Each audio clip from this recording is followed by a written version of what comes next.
গরম গরম ভাত,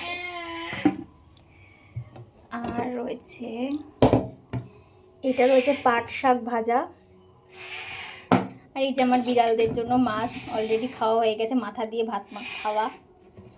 আর এটা হচ্ছে এইবারের ফার্স্ট, আজকে নববর্ষের দিনেই ঘ্যাটকোল পাতা বাটা, মানে এটা দিয়েই ভাত খাওয়া হয়ে যাবে। আর জেঠি দিয়েছে হচ্ছে মুগ ডাল দিয়ে নারকেল দিয়ে, আজকে অনেক পদ হয়ে গেছে নববর্ষের দিনে। আর ট্যাংরা মাছের ঝাল বলতে পারো, আলু দিয়ে একদম ট্যাংরা মাছের ঝাল। আর রয়েছে হচ্ছে চিংড়ি মাছের মালাইকারি, দেখেই খেতে ইচ্ছা করছে। যাই হোক, আজকে নববর্ষের দিনে তোমাদের বাড়িতে কি কি রান্না হয়েছে প্লিজ জানিও।